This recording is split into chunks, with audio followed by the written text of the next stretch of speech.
කල්යාණ මිත්‍රායත් එක්ක එකතු වෙලා වෙනත් ස්ථානයකදී බුදුරජාණන් වහන්සේ කෙරෙහි උන්වහන්සේ උදෙසා මල් සකස් කිරීම, පූජා සකස් කිරීම පන්සල්වලදී වෙනත් ස්ථානවලදී ලස්සනට කරනවා. හැබැයි මේක වාද්දුව තරුණ බෞද්ධ සංගමයේද? ඔව්, එතෙන්ට ආපුවම ඒ ක්වොලිටිය නැති වෙලා ගිහිල්ලා තියෙනවා. එතන ඒක පෙන්눔 කරන්නේ. දැන් මේ පින්නතුන්ගේ ඒ ගුණය වෙන තැන්වල ඇති කියලා මම හිතනවා. මෙතෙන්දී මේ භූමි දෝෂයට අනුව ඒක මේ භූමියේ තියෙන දෝෂයක්. ඒ දෝෂයට අනුව බුදුරජාණන් වහන්සේට සලකන ප්‍රමාණය මදි. හොඳටම මදි. දැන් මම බුදුරජාණන් වහන්සේට වන්දනා කරන්න අර ඉදිරි පිළිම වහන්සේ ළඟට වැඩියා. ඔය යාන්තම් වට්ටියක මල් 3-4ක් තියෙනවා, යන ගමන් බලාගෙන යන්න පුළුවන්. හරිද? දැන් කො මල් ගෙනාවද ඔයගොල්ලෝ? බුදුරජාණන් වහන්සේට මල් ටික කරගෙන ඇවිල්ලා හොඳට අස්සන්ට වට්ටිය හදලා තියන්න බෑ. දැන් මේ අපිට දැහත් වට්ටියේ ක්වොලිටියට ඇවිල්ලා තියෙන්නේ.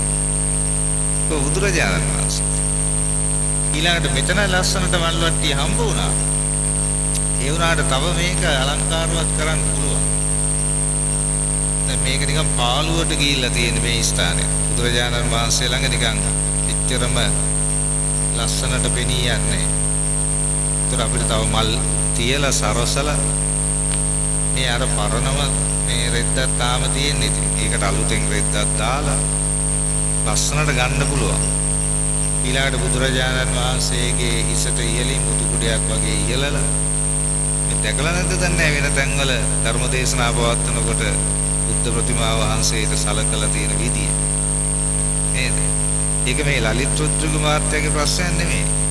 ඔබතුමා දායකත්වයේ දරන්නේ. මෙහි ඉන්න පින්වත් අය තමයි මේක සංවිධානය කරන්න ඕන. ඒකේ ප්‍රශ්නේ කොතනද තියෙන්නේ? මේ ශ්‍රද්ධාව පිළිබඳ ප්‍රශ්නේ තමයි තියෙන්නේ. ශ්‍රද්ධාව නැතිකමද? නෑ, ශ්‍රද්ධාව තියෙනවා. තව මේක සාමාන්‍ය වචන වලින් කියනවා පොලිෂ් කරන්න ඕන. දැන් හැම එක්කෙනාම ওই විදිහට තමයි ඉස්සරහට එන්නේ. උදාහරණයක් වශයෙන් පොල්පිටි මුගලන් පඤ්ඤාසරි ආම්දුරව ගත්තත් ඒ ටික තමයි ඒ ශ්‍රද්ධාව දියුණු වෙවි එන්නේ. අපිට තව දියුණු වෙන්න තියෙනවා. අපිත් හොඳටම දියුණු කරලා නැහැ. දැන් යම් දවසක අරහත්ත්වයටපත් වුණාම තමයි ශ්‍රද්ධාව සම්පූර්ණයෙන්ම දියුණු වෙන්නේ. එතකොට දැන් බුදුරජාණන් වහන්සේට අපි පූජා දෙකකින් පුදනවා. එකක් තමයි ආමිෂ පූජාව. අනිත් එක තමයි ප්‍රතිපත්ති පූජාව. වඩාත්ම වැදගත්ම පූජාව කොයි එකද? ප්‍රතිපත්ති පූජාව. ඔව්. ඒක තමයි වැදගත්ම එක. හැබැයි ආමිෂ පූජාව සිදු කරගෙන යන කෙනාටම තමයි ප්‍රතිපත්තියට එන්නත් පුළුවන්. තේරුණාද? දැන් අර එක ආමිෂ පූජාවක් ඇටියට එක සමම් මලක් පූජා කරලා ඒකෙන් අරහත්ත්වයටපත් වුණා. තව ස්වාමීන් වහන්සේ නමක් බුද්ධානුස්සතිය වඩලා චූටි වෙලාව ඒකේ පිනේ බලයෙන් කල්ප 30ක් දුගතියට ගිහිල්ලා නැහැ. අන්න ප්‍රතිපත්තියේ බුද්ධානුස්සතිය වඩන. ඒතකොට බුද්ධානුස්සතිය වඩන්න ඉස්සෙල්ලා බුදුරජාණන් වහන්සේට අර පූජාවන් තැන්පත් කරාම අපේ හිත පහන් වෙනවා. තේරුණාද? අපේ සිත පහන් භාවයටපත් වෙනවා හොඳට දැක්කම. දැන් අපි ගත්තොත් මෙතන නෙළුම් මල් වලින් සම්පූර්ණ වැහිලා තියෙනවා නම් මේ ආසනේ දැක්කම සතුටුද නැද්ද? සතුටුයි. අන්න ඒකයි මම මේ කියන්නේ. ඊළඟට මේ බුදු පිළිම වහන්සේ උඩින් ලස්සනට මුතු කුඩයක් ඉහළලා ඒකට ලස්සන මල් පිච්ච මල් එහෙම එල්ලෙන්න දාලා එහෙම තියෙනකොට දැක්කම හරි ආසාවක්. කියන්නේ ලස්සන පැහැදීමක්. ආසාවක් කියනකොටත් වඩා පැහැදීමක් ඇති වෙනවා. එතකොට gedara වුණත් ඒ බුදු පිළිම වහන්සේගේ ස්ථානය තාම අලංකාර විදියට තියෙනකොට Tamanට විශාල පැහැදීමක් ඇති වෙනවා උදේට දැක්කම. ඒ නිසා දැන් මේ ස්ථානයේ මේ මම හුඟක් දැකලා තියෙනවා පොදු තැන්වල තරුණ බෞද්ධ සංගමය. ඒ කියන්නේ කොටින්ම තරුණ බෞද්ධ සංගම කොහේ තිබුණත් ඒ තැන්වල බුදුරජාණන් වහන්සේට සලකනවා අඩුයි. මේ කොළඹ තරුණ බෞද්ධ සංගමයක් තියෙනවනේ. ඒවැයම සාකා නේද මේ? ඒ තරුණ බෞද්ධ සංගම් වල සාකා නේද මේවා? ඔව්. ඒ තරුණ බෞද්ධ සංගමයක් නම් අනිවාර්යයෙන්ම ශ්‍රද්ධාව අඩු වෙන්න ඕන. ඒක දෙකක් නෑ. මට මතකයි කොළඹ තරුණ බෞද්ධ සංගමයේ මම පළමුවෙන්ම ගිය දවසේ නිකම්ම පුටුවක් තියෙනවා වාඩි වෙන්න. මම ඊට පස්සේ කිව්වා සුදු රෙද්දක් දානකම් වාඩි වෙන්නේ නැහැ කියලා. ඊටයින් පස්සේ තමයි එහෙ ඉගෙන ගත්තේ ස්වාමීන් වහන්සේලාට සුදු රෙද්දක් දාන්න. ඔන්න දන්නවද හැටි? ඒ නිසා ලංකාවේ තියෙන දැන් මේ කාරණාව රුද්‍රික මහත්තයා මතක් කරන්න ඕන. ලංකාවේ තියෙන ප්‍රධානම මේ ඒ සමිති සමාගම් වල තත්ත්වය දැන් තරුණ බෞද්ධ සංගමය මුල් වෙලා මෙතන කෙරෙන හින්දා තමයි මේ තරුණ බෞද්ධ සංගමේ වචනේ ආවේ. තව තියෙනවනේ එක එක සමාගම්, සමිති සමාගම්. ඔය හැම එකේම ඔන්න ඔය අඩුපාඩු තියෙනවා. ඒකට හේතුව වැඩියෙන්ම එතන රජ කරන්නේ සමිතියයි. බුදුරජාණන් වහන්සේට තැන අඩුයි. ශ්‍රී සද්ධර්මයට තැන අඩුයි. ආර්ය මහා සංඝරත්නයට තැන අඩුයි. එතකොට වැඩියෙන්ම රජ කරන්නේ කවුද? සමිතිය. සමිතියේ නිලධාරීන්, සමිතියේ සමාජිකයෝ, ඒගොල්ලෝ තමයි වැඩකාරයෝ. තේරුණාද? දැන් මම මේ දොස් කියනව නෙමෙයි. අපේ තියෙන අඩුපාඩුවක් හදා ගන්න ඕන. දැන් මට මේ කාරණාව අහුන්නේ නැහැ ඊට කලින් ආපු වෙලාවේ. අද තමයි මාට්ටු උනේ. ගියසරේ වගේ උනේ වගේ. මේ මම අද වෙවිල්ල බැලුවා අතර පිළිම වහන්සේ ළඟදී එක්ක මට කවුරු හරි මල් වට්ටියක් දුන්නා නම් හරි අතට. මම අර වඳින්න යන වෙලාවට මල් වට්ටියක් හදාගෙන ඉඳලා ඉතින්දී එකක් දුන්නා නම් වටිනවා. මේ වට්ටියත් මෙතන තියෙන්න ඕන. කොච්චර මල් පූජා කරත් මොකද? පිළිමාන්සලා දිනමටම අතනින්ම බයිනකොට මේකක් හම්බ වෙනවා. මෙතනින් නගිනකොට තව එකක් හම්බ වෙනවා. හොඳයි. මාත් කැමති පූජා කරන්න. පූජා කරන තරමට පිට. මල් වට්ටිය ආදලා දෙන අයටත් පින. මේ අපිට ඕන කරන්නේ පිනක් නේ. ඊට පස්සේ තමයි අපි මේ දැන් මේවා ටික කියලා තිබ්බට පස්සේ දැන් මේක මම යන ගමන් වාහනේ රියදුරු මහත්තයාට කියලා හරියනවද? නෑ. දැන් මෙතන තමයි කියන්නේ ඕන. මෙතන කිව්වම දැන් ඊළඟ දවසක ආපුවම කවුරු හරි මේව අහගෙන හිටපු කෙනෙක් ඉන්නවා නම් හිතට ගත්තු අය ඉන්නවා නම් ඕවා හොයනවා. පොල්පිටු මුකලානේ ස්වාමීන් වහන්සේම වඩින්න ඕනේ. වෙන ස්වාමීන් වහන්සේ නමක් වඩින්න දවසක වුණත් බලනවා කොහොමද දන්නේ පිළිම වහන්සේ ලස්සනට හරි ගස්සලාද මල් මදිද ටක්ගාල කළුතරින් මල් ගේන්න ඕන. මෝටර් සයිකලයක් හරියවල මල් ගේන්න. මොනවාද? නෙළුම් මල් එහෙම තියෙනවා. මානෙල් මල් තියෙනවා. ගෙන්නලා ලස්සනට හදනවා. ඊළඟට අතනටත් මල් තියෙනවා. දැන් මේ මට දැක්කම නිකන් හිතට මදි. ඒ කියන්නේ අර පාර අයිනේ තියෙන බුදු පිළිම වහන්සේට මල් 5ක් විතර තියෙනවා. ඒව නිසා මේ පළමුවෙන් මේක කියලා දුන්නේ ඒකයි ඔය විදියටම ගෙදර ගැන බලන්නත් ඕනේ.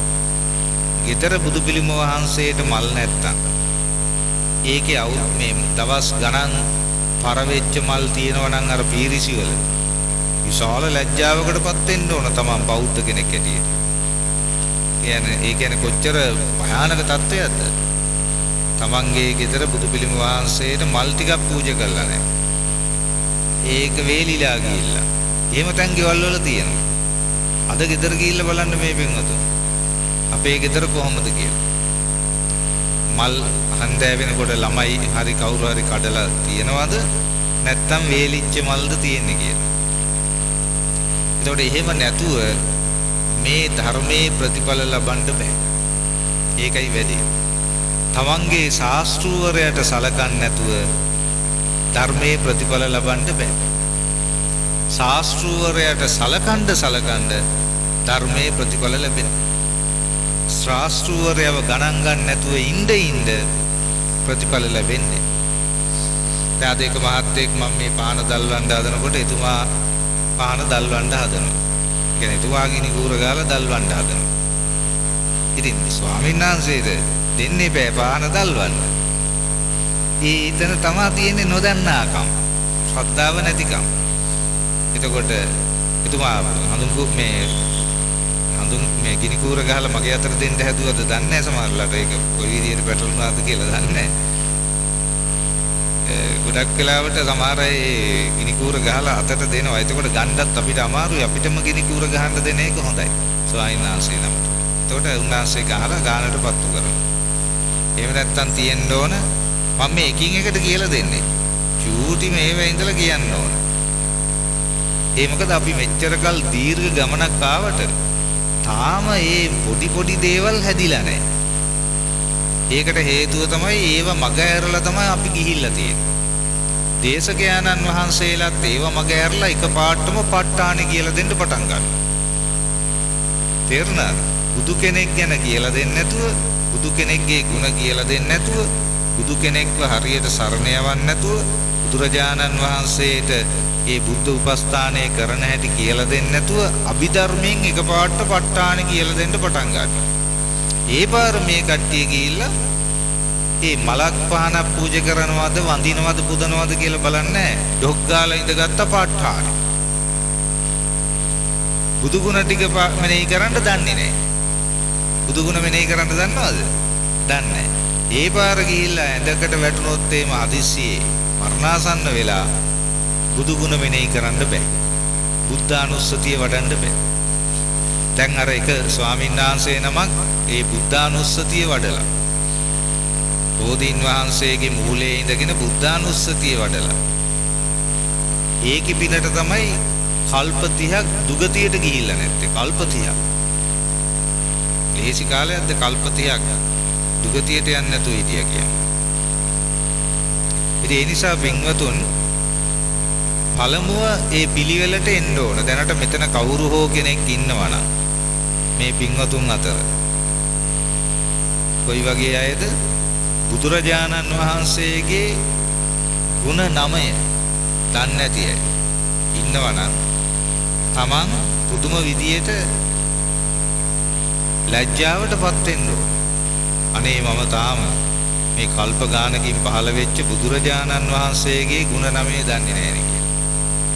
දැන් අපේ සිරි ගෞතම විහාරයේ ළඟදී අපි මේ වස්සාන කාලේ වැඩසටහනක් පටන් ගත්තා. අපේ අනිත් පොඩි ස්වාමීන් වහන්සේ නමක් තමයි වැඩසටහන කරන්නේ. දැන් වෙනම මමම ගෙනල්ලා දුන්න වයිට් බෝඩ් එකක්.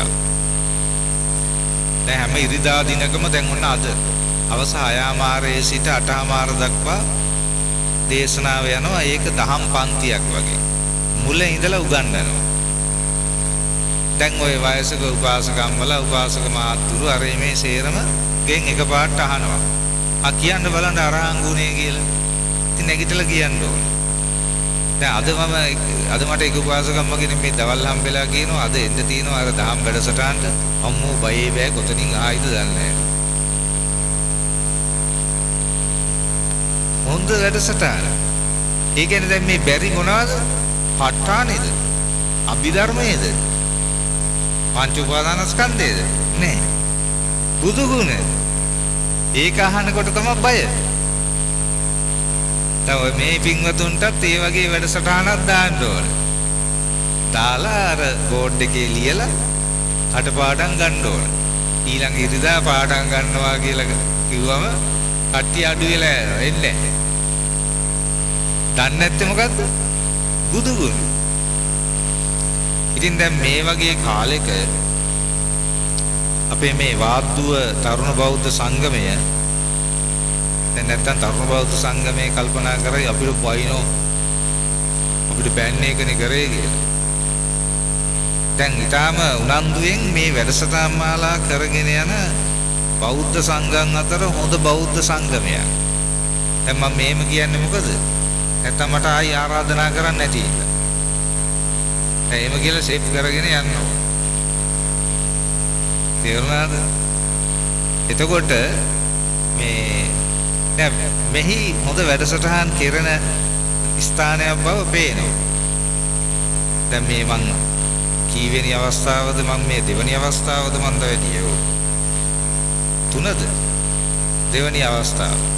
එතකොට අපේ තනුජ සේනානායක ඒ මහත්තයා තමයි මුලින්ම ආරාධනා කරේ. දැන් ඊට පස්සේ එදා හිටපු අපේ රුද්‍රගු මහත්තයා ලලිත් රුද්‍රගු මහත්තයා දායකත්වයේ දරලා අපි පැහැදිලි කරලා දුන්නා මේ පිරිසට පහසුවෙන් ධර්ම ශ්‍රවණය කරන්න මේ සුළං රැලි නැහැ කියලා. ඒ කියන්නේ ෆෑන් නැහැ. ඉතින් දැන් මේ මහත්තයා ඉතාලම කල්පනා කරලා මේ අයව දැනුවත් කරලා දැන් මේ ෆෑන් ටික දාලා තියෙනවා. අපිටත් එකක් දාලා තියෙනවද? ඕක තිබුණා එක. දැන් මට තිබුණා මං කිව්වේ කට්ටියට නෑ කියලා. ඔව්. ඉතින් හොඳයි දැන් සියලු දෙනාටම වගේ තියෙනවා. එයා කෙරෝලි ෆෑන් දෙකක් නෑ වගේ උඩේ ඉඳලා බට දෙකක් තියෙනවා. ඈ? තියනවද? එතන මට පේන්නේ නෑනේ. අර මේව බාර් එකට වැහිලා තියෙනවා. දැන් එතකොට මේ මහත්තයා කියලා ඒ කියන්නේ මේ මහත්තයා ඒක ඉදිරිපත් වෙලා ඔය පින්වතුන් වෙනුවෙන් මේ විදියට ධර්ම ශ්‍රවණය කරන ඇත්තන්ට පහසුව සැලසීම එතුමාට සසර පුරාවට ධර්මයේ අහන්න ධර්මයේ හැසිරෙන්න මහා පහසුවක් සැලසෙයි. තේරුණාද? එතකොට ඒකට අවශ්‍ය පසුතලයේ ගොඩනැගෙන්නේ මේ තරුණ බෞද්ධ සංගමයේ හරහා. තරුණ බෞද්ධ සංගමේ පිරිස මේ විදියට පින්කම් සංවිධානය කරලා මේ විදියට කටයුතු කිරීම නිසා තමයි එතුමාට මේ පින්කම කරගන්න ලැබුණේ. එතකොට මේ තරුණ බෞද්ධ සංගමේ සංවිධානාත්මක බව හොඳයි. ඒ අයගේ තියෙනවා වෙනම ඇඳුමක් තියෙනවා. වෙනම වැඩපිළිවෙලක් තියෙනවා. නමුත් අර අඩුව මොකද්ද? දැන් අපේ කොළඹ තරුණ බෞද්ධ සංගමයේ ගත්තත් බෙස්ට් මේ ඇඩ්මිනිස්ට්‍රේෂන් එකක් තියෙන්නේ. ඉතාලම හොඳයි. ඒ වගේම ඔය සමස්ත ලංකා බෞද්ධ මහා සම්මේලන සේරම ඉතාලම හොඳයි. දුම වැඩපිළිවෙල තියෙනවා. නමුත් ප්‍රශ්නේ මොකද්ද? බුදුරජාණන් වහන්සේව ඉහළට පේන්නේ නැති එක. අන්න ඒකයි ප්‍රශ්නේ. සමහර හාමුදුරුවරුන්ටත් ඒක තියෙනවා. දැන් ස්වාමීන් වහන්සේලා ඉගෙන ගන්න දැන් අපි කියමුකෝ මහාචාර්ය වෙනවා. මම ඒකමයි මහාචාර්ය නොවී හිටියේ. මට මහාචාර්ය වෙන්න පුළුවන්කම තියෙද්දි මහාචාර්ය වුණේ නැහැ. මහාචාර්ය වුණු ගමන් මහාන් තත්ත්වකමක් එනවා ඔළුවට. ඊට පස්සේ මහාචාර්ය වුණාම අපිට හිතෙනවා අපි ලොක්කෙක් කියලා. කොයිතරම් ලොක්කෙක්ද කියනවනම් බුදුරජාණන් වහන්සේටත් වඩා ලොක්කෙක් කියලා හිතෙනවා. ඒ විතර නෙවෙයි සාරිපුත්ත මහරහතන් වහන්සේටත් වඩා දන්නවා කියලා හිතෙනවා. මහා මොග්ගල්ලාන මහරහතන් වහන්සේටත් වඩා දන්නවා කියලා හිතෙනවා. මීදු මහරහතන් වහන්සේටත් වඩා දන්නවා කියලා හිතෙනවා. ඕක කරගන්න බැරි හින්දා මං කරපැඩේ මහාචාර්ය නොවී හිටියා. දැන් හරි පහසුයි. දන්නේ නෑනේ. දැන් මහාචාර්ය වුණාම දන්නවනේ. මහා ලොකු දේවල් දන්නේ. ඒ නිසා දැන් දන්නේ ඒකින්ද දන්නේ කවුද? භගවා ජානාති. බුදුරජාණන් වහන්සේ තමයි දන්නේ. අහං නජානා මම දන්නේ නැහැ. ඔන්න ඔය අදහස තමයි බෞද්ධයෙකු තුල ශ්‍රාවකයෙකු තුල එන්න ඕන. දැන් මේ අවස්ථාවේදී අර සාමාන්‍ය ප්‍රශ්න ටිකක් අපිට එනවා මේ ධර්ම ශ්‍රවණය කරනකොට. ඒක හැම එක්කෙනාටම එන්නේ නැහැ. කීප දෙනෙකුට එන්නේ. මට දැන් පේනවා සමහර අය මෙන්න මේම කරගෙන ඉන්නවා. ටෙස්ට් දෙකක් තියාගෙන. ඔව් හොඳට හිටියා ආවට ඇවිල්ලා මම බලද්දි හොඳටම හිටියා. දැන් මේ විනාඩි 20ක් 30ක් යනකොට මෙන්න මේව කරන් ඉන්නවා දැන්. ඔව් හොඳටම නන්නත්තර වෙලා දැන් ඉන්නේ. ඇත්තටම මේගොල්ලන්ට මේ ප්‍රහාරය එල්ල කරන්නේ කවුද? මේ ප්‍රහාරය එල්ල කරන්නේ තීන මිද්ද නම් වූ බලවත් නීවරණය විසින්. ඒ තීන මිද්ද නම් වූ නීවරණය එලෝල ගහනවා. ඔව්. පොඩ්ඩක් බණක් අහන්න ඉඳ ගන්නකම් බලාගෙන ඉන්න ඊටපන්ක තොට. තෝ බණ අහන්නද? දෙන්නන් තොට බණ අහන්න කියලා කෙලින්ම ගහනවා. ගහපු ගමන් පැත්ත වැටෙනවා. වැටිලා නිදි. සාදු කිව්වම බණ ඉවරයි වගේ කියලා ඇහැරෙනවා. හොඳයි හොඳයි කියලා දැන් ඇහැරිලා යනවා.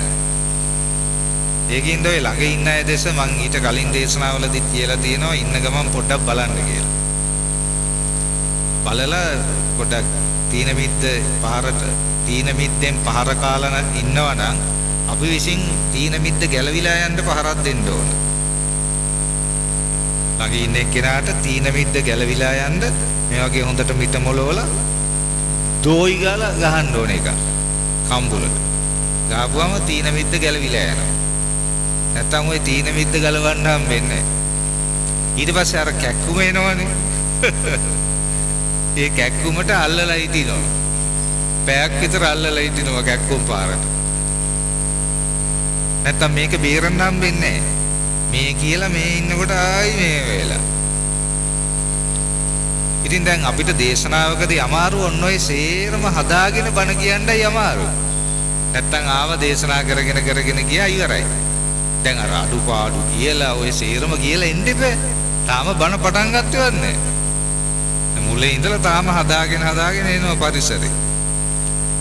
ඉතින් දැන් හරි සන්තෝසයි. ඉතින් අපේ ලලිත් රුද්‍රග මහත්තයාට නෝනට දරුවන්ට ඥාතීන්ට බොහොම සතුටු වෙන්න පුළුවන්.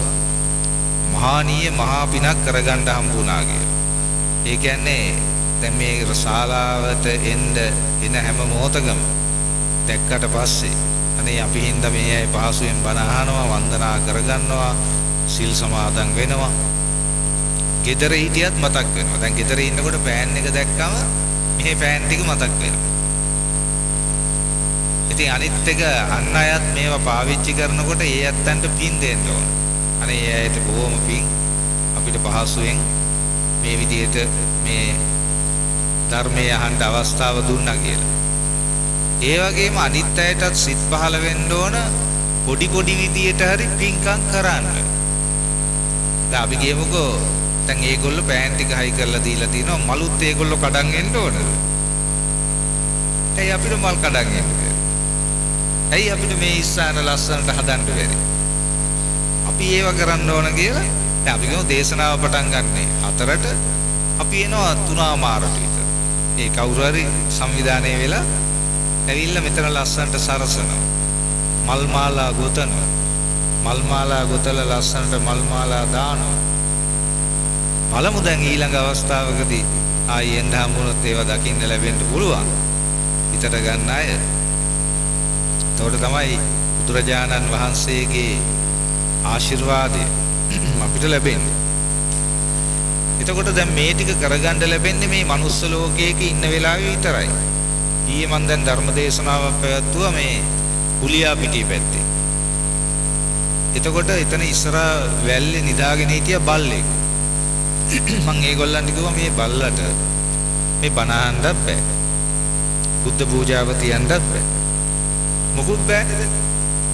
උට මල් මාලා ගොතන්න පුළුවන්ද? බෑ. දැන් අපිට තමයි මල් මාලා ගොතන්න. අපිට ලස්සනට මල් ලමුනලා දැන් අර අපේ මේ බොහෝ වෙලාවට වඳින්න යනවා මේ මහමෙවුනාවේ තියෙනවා ලස්සන ස්ථානයක් මේ ඵල සම්පන්න හලාවත බිංගිරියේ බෝවත්තේ අඟුලිමාල මහා සෑරජානන් වහන්සේ. දැන් මම ඊයේත් ඒ ස්ථානයට වැඩම කළා. ඉතින් ස්වාමීන් වහන්සේලා මල් ගොතනවා. ලස්සනට මල් මාලා ගොතනවා. ලස්සන මල් මාලා ගොත පූජා කරනවා. මේ ස්වාමීන් වහන්සේලා. ඉතින් ගිහියන්ටත් එහෙම පුළුවන්. මේ අපේ අත්වලින් කරන්නේ මේ ඇඳුම් මාන එකයි, ඇඳුම් හොදන එකයි. ඒ වගේමනේ වළං හොදන එකයි, පිඟන් හොදන එකයි, කෝප්ප හොදන එකයි. ඕවනේ කරන්නේ. ඒව ඕන තමයි. ඉතින් හොඳ නැද්ද අත් දෙකෙන් මැරෙන්න ඉස්සෙල්ලා බුදුරජාණන් වහන්සේ උදෙසා මල් මාලාවක් ගෙතුවා. උන්වහන්සේට හොඳට බුද්ධ පූජාව තිබ්බා. දැන් මෙතන මම බැලුවා එක කෝප්පයක් තිබුණා හිස් කෝප්පයක් මම ඒක අරගෙන ඒකයි මම ඔය එක එකව කියන්න ගත්තේ. අර තියනවා මේ මොන જાති එකක්ද මොකද්ද කෝප්පයක් තියෙනවා. ඒක නිකම්ම තියෙන ඕම උතන. ඉතින් මම ඒක අරන් අර අනිත් පැත්ත අරවල අතනින් තිබ්බා. දැන් මේ බුදුරජාණන් වහන්සේ ඉස්සරහා මේ හිස්කෝප්ප දැක්කද? දැන් මෙතෙන්ට කවුරුත් ඇවිල්ලා බලලා නැහැ. ඒකයි තියෙන්නේ. දැකලා නැහැ. වැඩේ තියෙන්නේ මට ඒවමයි පේන්නේ. බුදුරජාණන් වහන්සේට යම්කිසි අගෞරවයක් වෙලා තියෙනවා නම් පොල්පිටි මොකලානේ ආමතුරන්ට හොඳට පේනවා. මිනිස්සුන්ට අගෞරව වෙලා තියෙන ඒවා කියන ඒවා එච්චර පේන්නේ නැහැ. ඒවා මට එච්චර ලොකුවට මේ පේන්නේ නැත්තේ නෑ. නමුත් වැඩියෙන්ම පේන්නේ බුදුරජාණන් වහන්සේට අගෞරවයක් වෙනවත්. චෛත්‍ය රාජානන් වහන්සේ නමකට අගෞරවයක් වෙනවත්. බෝධීන් වහන්සේ නමකට අගෞරවයක් වෙනවත්. කලුතර බෝධීන් වහන්සේ ළඟ මල් පූජා කරන්න යනකොට බුරුංග කරල් පද්දනවා වගේ මල් පද්ද යනවා. හොඳට පේනවා මට. රුවන්වැලි සෑය වඳින්න යනකොට මල් අරගෙන නෙළුම් මල්ලේම අරගෙන ටෝක් එකක් දදා කොල්ලයි කෙල්ලයි පද්ද යනවා. හොඳට පේනවා. ඒකයි වැඩි. අහක බලාගෙන යන්නම බෑ අරගම පේනවා. ඊට පස්සේ ගිහිල්ලා උන්ට ටෝක් එකක් දාන්නම හිතෙනවා. පුදුම ගායක් තියෙනවා. තේරුණා? ඇයි මේ එහෙම කියන්න හිතෙන්නේ? මේ බුදු කෙනෙකුට කරන මහා අගෞරවය. ඒකෙන් කාටද හානිය වෙන්නේ? කරන එක්කෙනාට. එතකොට අපි එහෙම කියලා දුන්නම එයා බේරෙනවා ඒකෙන්. ඉතින් මගේ වැඩේ ওই වගේ කොච්චර අනන්තවත් එහෙම කියලා තියෙනවා. මට සමහර වැඩිහිටි හාමුදුරුවෝ කියලා තියෙනවා අනේ හාමුදුරනේ ඔය සේරම හදන්න බෑ කියලා. ඇත්ත. ඒ වුණාට මගේ අර ගායන අතර වෙන්නේ. දැන් අද මම මේ කලුතර බෝධීන් වහන්සේ ළඟට දැන් වැඩම කරා කියමුකෝ. දැන් දැක්ක කියමුකෝ අර විදියට පද්ද යනවා. සේරම වැඩ තියෙද්දි අර පද්දන එක්කෙනාට ගිහින් කියනවා. ඔව්. සමහර අයට අතින් සංඥාව දෙනවා. කොහොම කරනවා. ඒ කියන්නේ උඩට ගන්න කියනවා. දැන් ඔයගොල්ලොත් මේවා ඉගෙන ගන්න. ඉගෙනගෙන තමන්ගේ දරුවන්ට තමන් එක්ක යන අයට එහෙම වැරද්ද කරනවා නම් ඒවා කියලා දීලා හදන්න. තමන්ටත් පිනක්. ඒ වැරද්ද කරන එක්කෙනා නිවැරදි වෙනවා. එතකොට දැන් අපි මේ කල්ප කෝටි ගාණක් මට පෙනී යනවා මේ කල්ප කෝටි ගාණක් කියනකොට අර එක අම්මා කෙනෙක් දැන් මේ අවස්ථාවේදී මෙහෙම කරගෙන මේ ඉන්නවා. ඔය එතන ඉන්න අම්මා කෙනෙක්. දැන් එයා මෙහෙම කරන් ඉන්නේ. ඒ කියන්නේ කෙලින්ම හොඳම ප්‍රහාරයක් එල්ල වෙලා තියෙනවා. ඔව් දැන් නන්නේ අම්මා නැගිට්ටා. අපි දේශනාව පටන් ගන්න හදනකොට ප්‍රහාරය එල්ල වෙනවා. කේන සුබ්බා හතෝ ලෝකෝ දවසක් එක්තරා දෙවියෙක් බුදුරජාණන් වහන්සේ බැහැ දකින්න ආවා. මේක තියෙන්නේ අබ්බාත සූත්‍රයේ. ඇවිල්ලා බුදුරජාණන් වහන්සේට ප්‍රකාශ කරනවා ප්‍රශ්නයක් අහනවා කේන සුබ්බා හතෝ ලෝකෝ මේ සත්වයන්ව නසනු ලබන්නේ කුමකින්ද? සත්වයන්ව නසන්නේ කුමකින්ද? මේ කේනස්සු පරිවාරිතෝ සත්වයන්ව වෙලාගෙන තියෙන්නේ කුමකින්ද? දැන් එක අම්මා කෙනෙක් ඉන්නවා හොඳට අහගෙන ඉන්නේ. හොඳට ඔළුව හොල්ලගෙන දේශනාවට සවන් දෙනවා. ඒ වගේ අයත් ඉන්නවා. ඒකට අපිට හරි ආසයි දෙනවා දේශනාව කරගෙන යන්න. අවධානයෙන් ඉන්නේ. ඊළඟට කේන සල්ලේන ඕතින්නෝ කුමන උලකින්ද මේ සත්‍යයට ඇනිලා තියෙන්නේ? කිස්ස දූපායිතෝ සදා සත්‍යව දවන්නේ කුමකින්ද කියලා ප්‍රශ්නයක් ඇහුවා. ප්‍රශ්න කීපයක්. එතකොට දැන් අර කන්නාඩි දාගෙන ඉන්න අම්මා කෙනෙක් ඉන්නවා මෙතන අපේ පිරිමි පුතෙක් ඉන්නවා උසේ කෙනා නිකන් හොඳට උස. එයාගේ පිටිපස්සේ අම්මා දැන් වැටෙන්න ඕන්න වෙන්න තියෙනවා ඇරිලා බලන්න පිටිපස්සේ. අන්න හරි. මම මේ සෑහෙන සේවයක් කරන්නේ. මුළු පොල් එකම බේරගන්න එපා. ඔව්. දැන් ඊට පස්සේ අම්මා ගානට වැහිලා ගියා. ඒක කමන්නේ නෑ. මේකේ ප්‍රශ්නේ තියෙන්නේ මොකද්ද? මේ තීන මිද්ද පාර දෙනවා. දැන් මේ අපි එකපාරටම මෙතන සංගීත ප්‍රසංගයක් දැම්මොත් ඒ තීන මිද්ද පාර දෙනවද? නෑ. ඔව්. මේ අහසට පොළවෙන් නගින්නේ එකම එක දුමාරයයි. උඹ ලෝකෙට කවුරු වුණත් උඹව මතක සුමානයයි. අපි යකාට බයද බං? සෝනා අපි විමානයයි. ඊළඟට ඔය ගොගාට වාරේ නා තීත්‍යයට දෙවාරේ. ඕකේ තියෙන්නේ මේ මොකද දේශනාවන්නේ ආමුදුරු කරලා තියෙන්නේ. ඔව්. ඒතකොට ඒවා කිව්ව ගමන් අපි හැරිලා එනවා. දැක්කද? කේන සුබ්බහතෝ ලෝකෝ. අපිව නසන්නේ කුමකින්ද? එතකොට බුදුරජාණන් වහන්සේ දේශනා කරනවා මච්චුනා බාහතෝ ලෝකෝ. මරණයෙන් තමයි අපිව නසනු ලබන්නේ. මරණය. දැන් බලන්න අපි කල්ප කෝටි ගාණක් මෙරි ඉපදී නැයනේ. දැන් මෙතන ඉන්න අය කී පාරක් මැරුණාද? දන්නවද කී පාරක් මැරුණාද කියලා? නෑනේ. කෝටි ප්‍රකෝටි වාර ගාණක් මැරිලා තියෙනවා. ඒ කියන්නේ කෝටි ප්‍රකෝටි වාර ගාණක් ඉපදිලා තියෙනවා. ඉපදෙනවා මැරෙනවා. ඉපදෙනවා මැරෙනවා. උප්පත්තිය සහේ වේද මරණං ආගතං සදා. එතකොට යම් කිසි කෙනෙක් උපතත් සමගම තමයි මරණය අරගෙන එන්නේ. දැන් අවාසනාවක මහත කියන්නේ මේ ඉන්න සියලු දෙනාටම කවදා හෝ මරණයටපත් වෙන්න වෙනවා. නම් එක නම් තමයි පාවිච්චි වෙන්නේ. දැන් ස්වාමීන් වහන්සේලා මේනින් වහන්සේලා ඔය අය ගෞරවාන්විතව නම් කරනවා අපවත් වෙනවා. අනිත් අය මැරෙනවා. අභාව ප්‍රාප්ත වෙනවා. කාලක්‍රියා කරනවා. ඒ විදිහට. දැන් මේ කය දැන් මේ බලන්න. දැන් රුද්‍රික මහත්තයා ඔය ශරීරය දැන් කුයි වතාවක් මේ පිරිසුදු කරන්න උනාද බලන්න. දැන් ඔයගොල්ලන්ගේ ඔය ශරීර කී පාරක් දැන් තාම චූටි අයට තේරෙන්නේ නැහැ.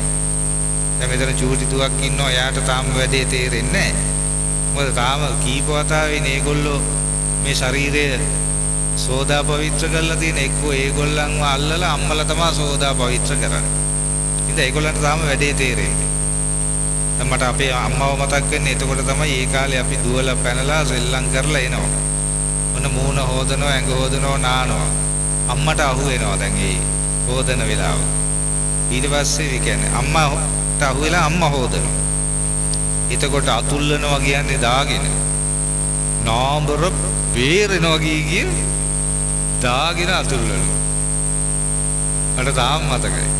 අපේ නාඹර බේරෙනවා හොඳටම රිදෙනවා අතුල්ලනකොට. ඇටි අම්මේ නෑ තව අතුල්ලන්න ඕන කිය අතුල්ලනවා. එතකොට දැන් එහෙම ඉඳලා දැන් අපි තනියම ඇඟපත හොද ගන්නවා. මම මේ දැන් මේ දවස් ගානක් තිස්සේ කල්පනා කරනවා අතපය එහෙම මේ අර සබන් ගන්නකොට ඒව මේව කරනකොට අනේ අම්මේ මේ කොච්චර කාලයක් දැන් මේවා මේ විදිහට නඩත්තු කරනවද මේ වලපල්ලට යන්න තියෙන ඒවා පවත්තන්න බැරි ඒවා නේද මේ විදිහට නඩත්තු කරන්න කිය මම කල්පනා කරනවා. කිසි වැදගැම්මකට නෑ නේද? දැන් ඔය මූණ හොදනවා. කට්ටිය ඉතින් ලස්සනට සබන් ගාලා මූණ හොදනවා. ඕක ඉතින් එන්න පර වෙලා යනවනේ. දැන් ඔය සමහර ආච්චිලාගේ පර වෙලා ගිහිල්ලා තියෙන මූණ. සීයලාගේ මූණ පර වෙලා. දැන් ඔය ලලිත් මහත්තයලා පර වෙන්න ආසන්නයි. ඒ නෝනලා පර වෙන්න ආසන්නයි. ගොඩාක් පර වෙච්ච අය තමයි එන්නේ බණ අහන්න. පිපිච්ච අය මේනවද? දැන් අපේ අර පුතෙක් ඇවිල්ලා ඉන්නවා. ඒ පුතා හොඳට පිපිලා ඉන්න දරුවෙක්. ඒ පුතාගේ අසනීප තත්වයක් තියෙනවා. ඉතින් එම නිසා එතුමාට වෙලාව හම්බෙලා තියෙනවා එන්න. නැත්තම් එන්න හම්බෙන්නේ නැහැ. නේද පුතේ? ඔව්. නැත්තම් එයාට මේ අවස්ථාව වෙන විට ඔය හරි එන්ජොයි කරන්න යන්න වෙලා තියෙනවා. කොල්ලෝ කතා කරනවා යම් මචං හරි මචං පිට තමයි කියලා යනවා. දැන් මේ අවස්ථාවේදී පිට තමයි කියන්නේ එකෙක්වත් නැහැ. දැන් වැටිලා මොකද්ද වෙලා? දැන් අර මොකද්ද එකක් අරගෙන ඒකෙන් තමයි ඇවිදින්නේ. එතකොට ඉන්නේ අම්මයි තාත්තයි සහෝදර සහෝදරයෝ ඒ ටික. අර පිට තමයි කියන්නේ උන් දැන් නැහැ. ආයි දැන් මෙයාට හොඳට ඇවිදින්න කරන්න පුළුවන් වුණොත් ආයි ධර්ම දේශනා අහන්නේ. දැන් බැරිලාක්වත් දේශනා අහලා හිත සතුටු වුණොත් ආයි එනවා. බැරි වෙලා එයාට හොඳ වුණාම ආපහු පරණ ඒවා මතක් වුණොත් ආයි සංගීත වලට යනවා. වන් මෝ ගානවා ඊට පස්සේ. ඔය ජය වේවා ගානවා දේශපාලනයට ගිහිල්ලා. තේරුණාද? ඒතකොට වැඩියෙන්ම අපිට පිපිච්ච අය දැක ගන්න ඕන නම් යන්න ඕන කොතෙන්ටද? සංගීත ප්‍රසංගය. එතන ඉන්නවා පිපිච්ච අය. ඒ කියන්නේ කොල්ලෝ කෙල්ලෝ තරුණ අය 15 සිට 25 දක්වා වගේ ඉන්නවා. පරවෙච්ච අය බලා ගන්න ඕන නම් කොතෙන්ට දෙන්න ඕන? ධර්ම දේශනා. එතන තමයි පරවෙච්ච අය. ඔව්. පර වෙනකොට පන්සල මතක් වෙනවද නැත්නම් මුල ඉඳලම පන්සලත් එක්ක ඉඳලා කොහොමද ඉතින් එන්න එපා කියලා එනවද මට වැඩේ තේරෙන්නේ නැහැ. කොහොම කරත්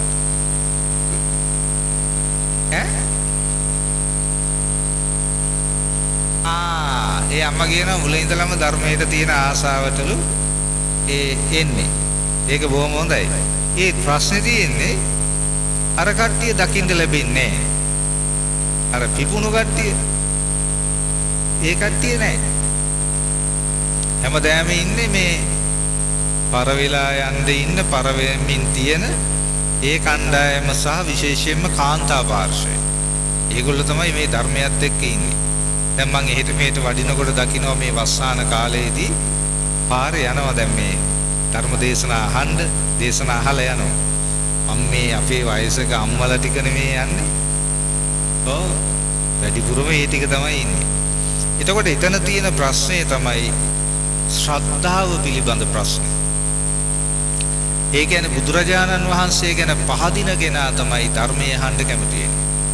බුදුරජාණන් වහන්සේ ගැන පහදින කෙනා තමයි පින් කරන්න කැමති වෙන්නේ. බුදුරජාණන් වහන්සේ ගැන පහදින කෙනා තමයි සසර බිය ඇති කරගන්නේ. සංසාරික බිය. සංසාරික බිය ඇති වෙන කෙනාට තමයි මැරෙන්න දැන් මැරුණොත් මොකද වෙන්නේ කියලා හිතෙන්නේ. අනිත් එක්කෙනාට එහෙම ගානක් නැහැ. කොටින්ම අපි කියමුකෝ ගෙදර ඉන්න ස්වාමියාට කියනවා ස්වාමි දියණිය තමසලා ওই විදියට මත්ද්‍රව්‍ය පානය කරලා ওই විදියට ඉඳලා අන්තිමේදී මැරිලා අපායට තමයි යන්න වෙන්නේ කියලා කියනවා. එතකොට මේ ස්වාමි පුරුෂයාණන් වහන්සේ මොකද්ද කියන්නේ? එයා කියනවා අපි ඕන අපායක යන්නම් කෝයි කියලා බය නැතුව ප්‍රකාශ කරනවා. ඒ මොකද? එයා හොඳටම දන්නවා ඒ ස්වාමි පුරුෂයාණන් වහන්සේ. ඔව් මොකද්ද දන්නේ අපි? නෑ. එයා දන්නවා අපාය කියලා එකක් නෑ කියලා. ඒ ස්වාමි පුරුෂයන් වහන්සේ දන්නවා අපාය කියලා එකක් නෑ. ඔය බොරු. අපාය තියෙන්නේ මේ තමයි. අපාය තියෙන්නේ අපේක්ෂා රෝහලේ. එහෙම කියලා එයා දන්නවා. මොකද හේතුව? ඒ ස්වාමි පුරුෂයාණන් වහන්සේ බුදුරජාණන් වහන්සේට වඩා දන්නවා. ඇත්ත වශයෙන්ම මේ ස්වාමි පුරුෂයාණන් වහන්සේලා මේ වගේ පාවඩ දිගේ වඩම්මන්න ඕන. ඇයි ඒ? බුදුරජාණන් වහන්සේටත් වඩා දන්න නිසා. මම කියන්නේ ඉතින් ඒගොල්ලෝ බුදුරජාණන් වහන්සේටත් වඩා දන්නවනේ. ඒකනේ මම වැඩි. බලන්නකෝ ඒගොල්ලොත් ඒ කතා කරලා. ගෙදර හම්බෙලා නැද්ද අම්මට ඔය බෑනලා? හොඳයි හොඳයි. සමහර ගෙවල් වල ඉන්නවා ඒ වගේ බෑනලා. යත් ඒ කතා කරාම අපාය අනේ යන්න ආච්චි යන්න ඔය අපාය අපිට කියන්නේ දෙපා ඕවා හොඳයි කොණ්ඩේ බැදපු චීනුන්ට කියලා. එහෙම කට්ටිය ඉන්නවා. වැඩිපුරම ලංකාවේ ඒ වගේ අය තමයි යම්මේ ඉන්නේ. ඉතින් අපිට ඒ අනුව තමයි මේ සංගමය අපේ පිරිමි පාර්ශවයේ සෑහෙන පිරිසක් සහභාගී වෙනවා. ඒ අනුවයි මේ සංගමේ වටින්නේ. දැන් මේ ඇත්තෝ යම් කිසි පොඩි අඩුපාඩුකමක් අපිට හදා ගන්න පුළුවන් අපි ඒවා කියලා හදලා දෙනවනේ. නමුත් මේ අයගේ විශ්වාසයක් තියෙනවා සම්මා දිට්ඨිය. මේගොල්ලෝ දන්නවා මෙලව තියෙනවා පරලොව තියෙනවා. ඒ වගේම පව් කියලා දෙයක් තියෙනවා පින් කියලා දෙයක් තියෙනවා. සත්‍යෝ ඕපපාතිකව උපදිනවා. ඒ කියන්නේ අපායේ උපදිනවා. පෙරේත ලෝකවල උපදිනවා. දිව්‍ය ලෝකවල උපදිනවා. අසුරකායේ උපදිනවා. බ්‍රහ්ම ලෝකවල උපදිනවා කියලා මේ අය දන්නවා. ඒ විතරක් නෙමෙයි මේ අය දන්නවා අම්මා කියන්නේ විශේෂ චරිතයක් කියලා. ඒ වගේම මේ අය දන්නවා තාත්තා කියන්නේ විශේෂ චරිතයක්. ඒගොල්ලෝ දන්නවා මේ දන් දුන්නම පින් සිද්ධ වෙනවා කියලා. ඔව් දන් දුන්නම පින් සිද්ධ වෙනවා කියලා. අන්න ඒ වගේ අර සම්මාදිට්ඨියෙන් යුක්තව කටයුතු කරන පිරිසක් තමයි මේ වගේ සංවිධානයක ඉන්නේ. මේ වාද්දුව තරුණ බෞද්ධ සංගමයේ ඉන්නේ.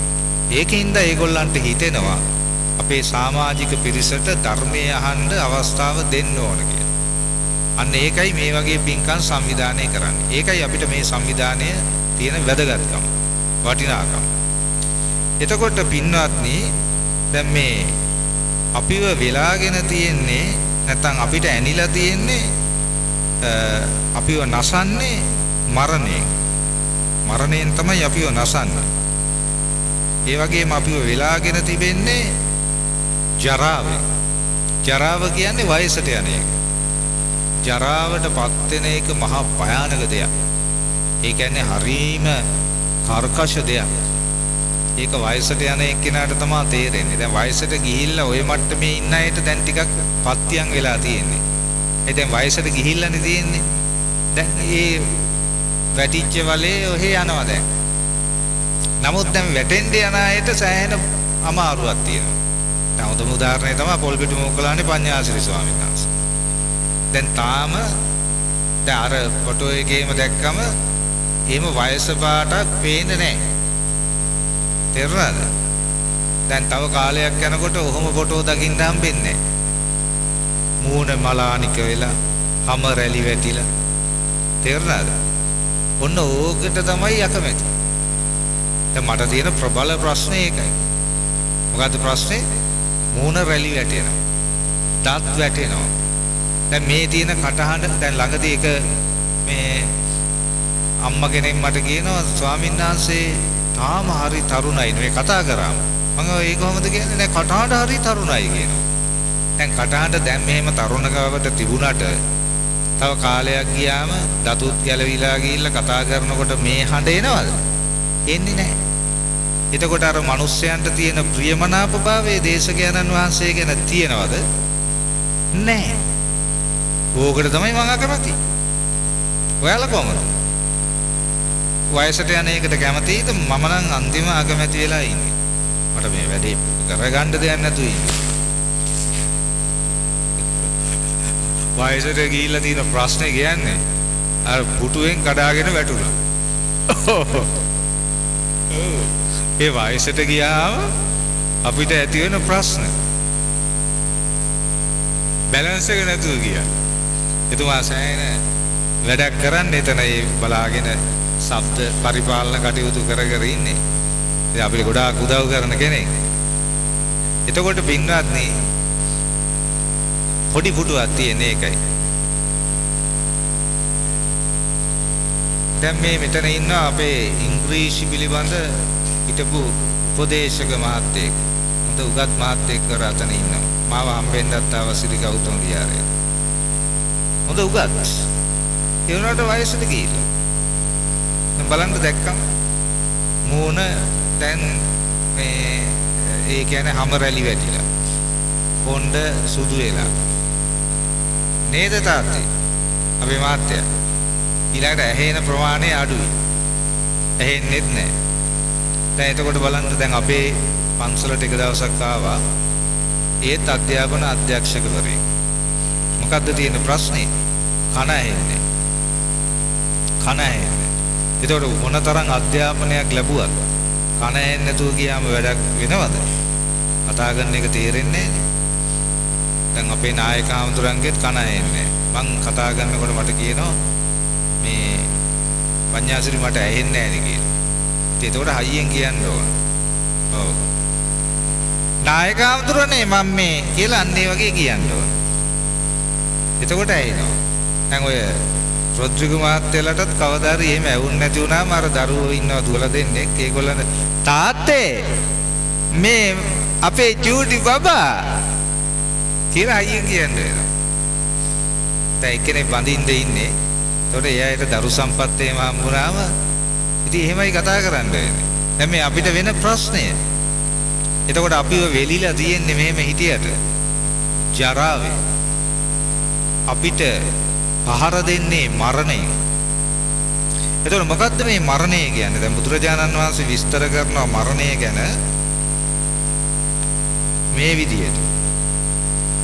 යාතේසං තේසං සත්තානං තම්මා තම්මා සත්තනිකාය චුති චවනතා බෙහෙදෝ අන්තරදාන මච්චු මරණ කාල කිරියා කන්දානම් බේදෝ කලේබරස්ස නික්කේපෝ ඉදං උච්චතාවුසෝ මරණ. ඒ කියන්නේ අර මුළු ලෝකයේ ඒ සියලු ලෝකවලම මරණය සිදුවෙන ආකාරය තමයි මේ වචන වලින් බුදුරජාණන් වහන්සේ විස්තර කරන්නේ. මනුස්ස ලෝකේ මරණය විතරක් නෙමෙයි. මනුස්ස ලෝකයේ, දිව්‍ය ලෝකයේ, බ්‍රහ්ම ලෝකයේ, පෙරේත ලෝකයේ, අසුරකාය, නිරය, තිරිසන් ලෝක ඔය සේරගේම මරණය තමයි මේ විදිහට විස්තර කරලා තියෙන්නේ. යාතේසං තේසං සත්තානං තම්මා තම්මා සත්තනිකාය චුති චවනතා බෙහෙදෝ අන්තරදාන මච්චු මරණ කාල කිරියා. ඔය වචන එහෙමනේ ඇවිල්ලා තියෙන්නේ. කාල කිරියා කරනවා කියලා ඇවිල්ලා තියෙන ඔය පාලි භාෂාවේ. කාල කිරියා. කන්දානම් බේදෝ කලේබරස. දැන් ඔය විශේෂයෙන්ම අවමගුල් වලට ගියාම පාංශකූලේදී මේ ඉදිරියේ තිබෙන මෘත කලේබරය කියලා කියනවානේ. මට ওই වචන ඇහෙනකොට එපා වෙනවා. මෘත කලේබරය. ඒ කියන්නේ දැන් නෙමෙයි ඒ කාලේ. පොඩි කාලේ ওই වචන ඇහෙනකොට මරණය කියන එක නිකන් හිතන්නේ නෑනේ. ඒක නිකන් අපිට හරි අප්‍රසන්න එකක් ඒ කාලේ. දැන් නම් මරණය හරි ෆිට මට. ඒ මොකද එහෙම ෆිට වෙන්නේ? බුදුරජාණන් වහන්සේ දේශනා කරන්නේ කරුණු පහක් නිතර හිතන්න කියලා. ඉත්‍යාවා පුරිසේනවා ගහට්ටේනවා පබ්බජිතේනවා අබින්නම් පච්චවේක්කිතබ්බා. නිතරම ප්‍රත්‍යවේක්ෂා කරන්න කිව්ව කරුණු පහක්. ස්ත්‍රියක් වේවා, පුරුෂයෙක් වේවා, ගිහි කෙනෙක් වේවා, පැවිදි කෙනෙක් වේවා. මම වයසට යනවා. ඒ වයසට යන එක වළක්වන්න බෑ. ඕකෙන් තමයි මම දැන් මේ හිත හදාගෙන ඉන්නේ. බුදුරජාණන් වහන්සේ දේශනා කරා නම් වයසට යන එක වළක්වන්න බෑ කියලා. වළක්වන්න පුළුවන්ද? වළක්වන්න බෑ. අනිවාර්යෙන් වයසට යනවා. දැන් මේ මේනින් වහන්සේ තවත් වයසට යනවා. දැන් එතුමිය දැන් තවත් වයසට යනකොට අපිට ප්‍රශ්න ගණනාවක් එනවා. අපිට වයසට යනකොට ප්‍රධානම ප්‍රශ්නයක් ඇටියට එනවා. අවසානයේදී টয়ලට් එකකට උනත් අපිට ය아가න්න දැන් නැගිටලා ඇඳෙන් නැගිටලා යන්න බෑනේ. වෙන කෙනෙක් අපේ අසුචි අදින්න එපා. ඒතකොට සමහර අම්මලා කියනවනේ මේ ළමයින්ට කරදර කර කර ඉන්න කැමති නෑ ස්වාමීන් වහන්සේ. මැරිලා යනවා නම් හොඳයි කියනවා. කියනවද නැද්ද? කියනවා. ඒ මොකද තමන්ගේ වැඩ තමන්ට කරගන්න බැරි වෙලා. දැන් මම දැම්ම තියාම කල්පනා කරන්නේ මේ කාලේ වෙනකොට මට දැන් heart attack එකක් වගේ හැදිලා අපවත් වෙයිද නැත්නම් එච්චර දීර්ඝ කාලයක් හිටියොත් টয়ලට් එකට මේ ඒ දේවල් අයින් කරන්න කාට හරි වෙනවනේ. ඕක පුදුම ප්‍රශ්නයක් වෙනවනේ කී මම කල්පනා කරා. මුත්‍රා කේස් එකක් නැහැ. ඇයි? බටයක් දාලා යවා ගන්න පුළුවන්. මුත්‍රා බටයකින් යවලා ඔය ඒක අයස් කරලා කාට හරි ගේන්න කියන්න පුළුවන්. අසුචි ඕක කවුරු හරි අදින්න මේපෑ. දැන් ඔය ලස්සනට අපේ ළමයි හිටියට ඔන්න ඔය ටික තමයි මට අල්ලන්නේ නැත්තේ. අනිත් අයටත් එහෙමම වෙන්න ඇති. ඔයගොල්ලන්ටත් එහෙම නෙමෙයිද? ඒ ප්‍රශ්නේ තියෙනව නේද? ඒ කියන්නේ දැන් වයසට ගිහිල්ලා ඇඳකට වැටිලා නැගිට ගන්න බැරි වෙලා ඉන්නකොට බාත්රූම් එකට යන්නත් බෑ. ගිහිල්ලා ඉඳ ගන්නත් බෑ. බාත්රූම් එකේ ඉඳ ගන්න බෑ. අම්මේ මට මතකයිනේ අපේ වයසක මේ උපාසිකාව කීප දෙනෙක් පහුගිය දවස්වල ඒ වගේම අපේ අම්මලා ඒ කාල සීමාව තුල කටයුතු කරපු ආකාරය මට මතකයි. අපේ අම්මා අවුරුදු 86යි. තව අපේ ශ්‍රී ගෞතම විහාර භූමියේ ඉදම පූජා කරපු අම්මා 93යි. බාත්රූම් එකේ ඉඳ ගන්න බෑ. ඉතින් ඊට පස්සේ බාත්රූම් එක ගෙදෙට්ට ගේන්න ඕන. ඒ කියන්නේ එළියට කරගන්න බෑ දැන්. ඊට පස්සේ මම කරපු වැඩේ ඒ අපේ විහාරයේ පූජා කරපු අම්මා වෙනුවෙන් බාත්රූම් එක ඇඳ ළඟ එකක් හදලා දුන්නා. ඒ හදලා දුන්නත් ඒකට යන්න අමාරුයි අරයට. නැගිටලා. ඒක උස්සලා තියන්න ඕන. උස්සලා තිබ්බම තට්ටන් දෙකේ තියෙන ඇට කටු තියෙනවනේ. ඒක දැන් කෙට්ටු වෙලානේ. ඒව වදිනවා අර කොමට් එකේ. එතකොට රිදෙනවා. කාලා වරෙන්. ඔන්න දැන් මම මේ තියෙන අභියෝග ටික කියන්නේ. තේරුණාද? මම මේ බය කරනව නෙමෙයි. අපිට මුහුණ දෙන්න වෙන ප්‍රශ්න. ඒකයි මේ අපිව වෙලාගෙන තියෙන මේ වයසට යාම දරුණු විදියට අපිට පහර දෙන්න. ඒ පහර දෙන දරුණු කමට ඔරොත්තු දෙන විදිහේ මනසක් හදා ගන්න ඕන.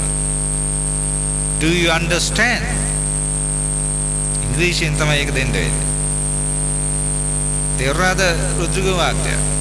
දැන් අද ඔහොම හිටියට මේ මට්ටමටපත් වුණාම පැතිකඩ ගණනාවකින් අපිට පහර වදිනවා. එතකොට අපිට තිබිච්ච ගෞරවේ නැතුව ගිහිල්ලා දැන් ඒ දවස්වල තාත්තව දැක්කම ළමයි හෙල්ලිලා යනවා. දැන් මේ ඇටසැකිල්ලක් එනවා. ගණන් ගන්නවත් නැහැ. අර පරණ ගෞරවේ තියෙනවා. තිබුණාට එහෙම බයක් සැකක් ඒවකුත් නැහැ. එතකොට මේ පැත්තෙන් ඒව නැති වෙලා ගිහිල්ලා. අනිත් පැත්තෙන් කල්පනාව අඩු වෙලා. අනිත් පැත්තෙන් ඇවිද ගන්න බෑ. අනිත් පැත්තෙන් ඇඟ රිදෙනවා. ඇඟ අල්ලනකොට කෑ ගහනවා. මේ වයසක අය ඇඟෙන් අල්ලනකොට කෑ ගහනවා. අපේ අම්මයිම අම්මෝ කොච්චර මේ අල්ලනකොට කෑ ගහනවද? දැන් අභාවයටපත් වුණා. එතකොට මෙන්න මේ වේදනාව මේ සියල්ල විඳින්න බලාගෙන ඉන්න බෑ. මේ පළවෙනි වතාවටද අපි මේ වේදනාව විඳින්නේ නෑ. කල්ප ගානක් මේ වේදනාව විඳින්න. සමහර අවස්ථාවල මහා දැවැන්ත හස්ති රාජ්‍ය වෙලා ඉඳලා අන්තිමේ කැලෑවේ ඇදගෙන වැටිලා කෑම දෙයක් කෑමක් කන්න බැරුව අපි දුක් විඳලා මැරිලා තියෙනවා. සමහර වෙලාවට මහා ඵල සම්පන්න ඒ කියන්නේ සිංහ රාජ්‍ය. දැන් ওই සිංහයව කේසර සිංහයත් එක්ක විශේෂයෙන්ම අර ප්‍රධාන සිංහෙක් ඉන්නවා. ඒ සිංහයා නෙමෙයි මේ කියන්නේ තව සිංහ වර්ග ඉන්නවා.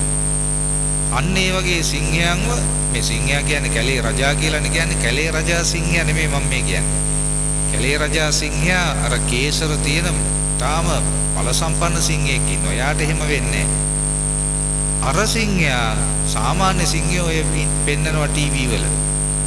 ඒ සිංහයාව අන්තිමේදී අර කැලේ ඉන්නවා බල්ලෝ වගේ සත්තු జాතියක්. වයසට ගියාට පස්සේ උන් ටික ඇවිල්ලා වට කරලා මරාගෙන කනවා.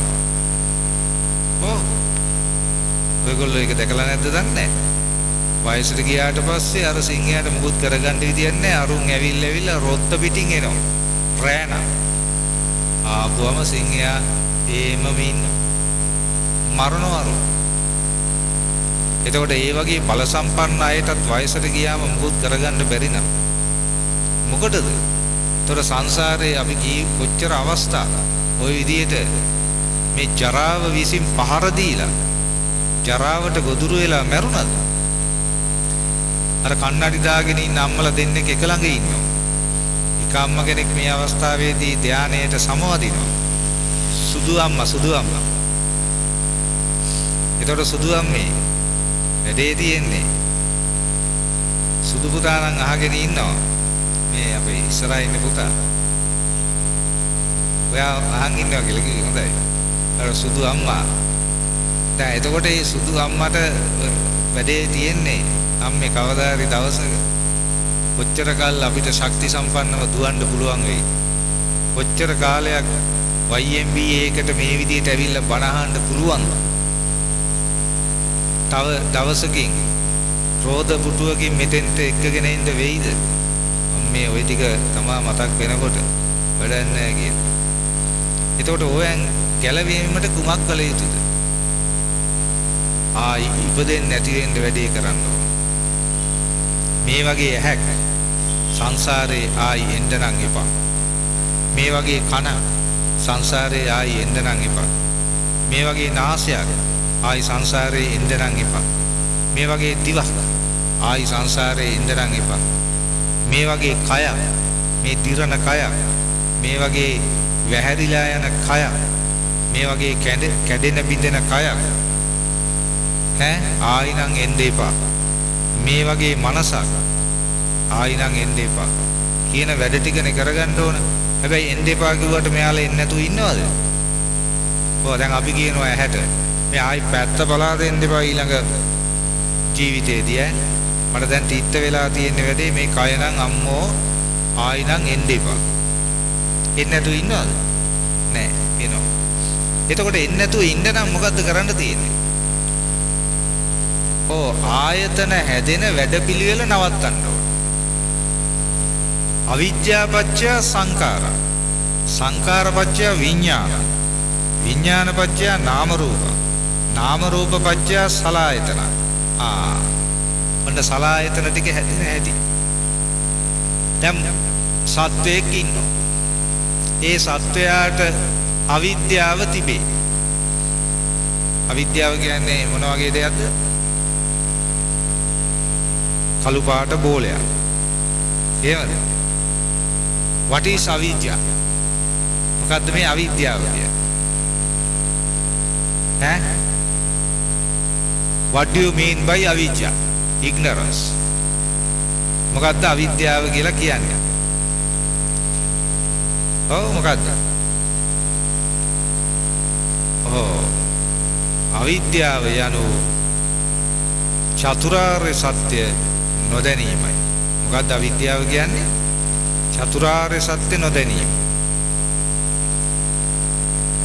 චතුරාර්ය සත්‍ය කියන වචන හතර දන්නව නේද? චතුරාර්ය සත්‍ය දන්නවනේ. දුක නම් වූ ආර්ය සත්‍ය. දුක හට ගැනීමට හේතුව නම් වූ ආර්ය සත්‍ය. දුක නැති කිරීම නම් වූ ආර්ය සත්‍ය. දුක නැති කිරීමේ ප්‍රතිපදාව නම් වූ ආර්ය සත්‍ය. මෙන්න මේ හතර නිකන් විභාගෙට ලියනවා වගේ නොදන්නාකම නෙමෙයි. අවබෝධ නොවීම කියන කාරණාවට අපි කියනවා අවිද්‍යාව. අවිද්‍යාව. දැන් අපිට අවිද්‍යාව තමයි තියෙන්නේ. අන්නේ අවිද්‍යාත්මකව ඉන්න පුජ්‍යලයාට අවිද්‍යාත්මක වූ සංස්කාර හටගනී. රාතන් වහන්සේලාට තිබෙන්නේ විද්‍යාත්මක වූ සංස්කාරයි. What do you mean by සංස්කාර?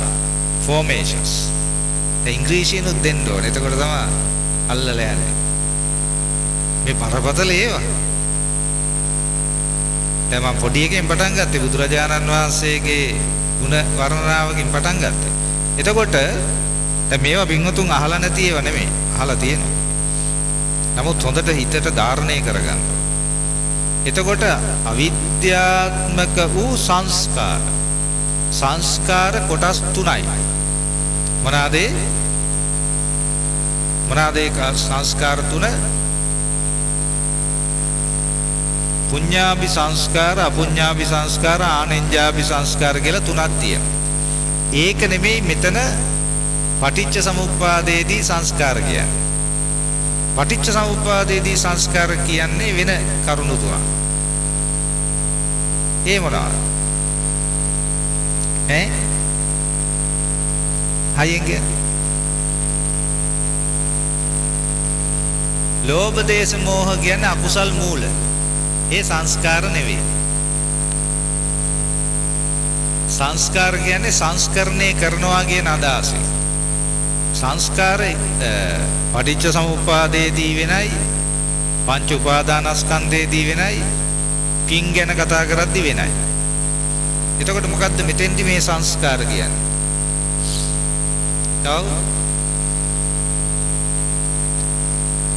කාය සංස්කාර එකක්. කාය. වාචී සංස්කාර, මනෝ සංස්කාර. පටන් ගන්න විතරයි යොන දෙනවා. කාය සංස්කාර, වචී සංස්කාර, මනෝ සංස්කාර. මොකද්ද කාය සංස්කාර කියන්නේ? ලබකින් ධර්ම ශ්‍රී දේශනාවේ සඳහන්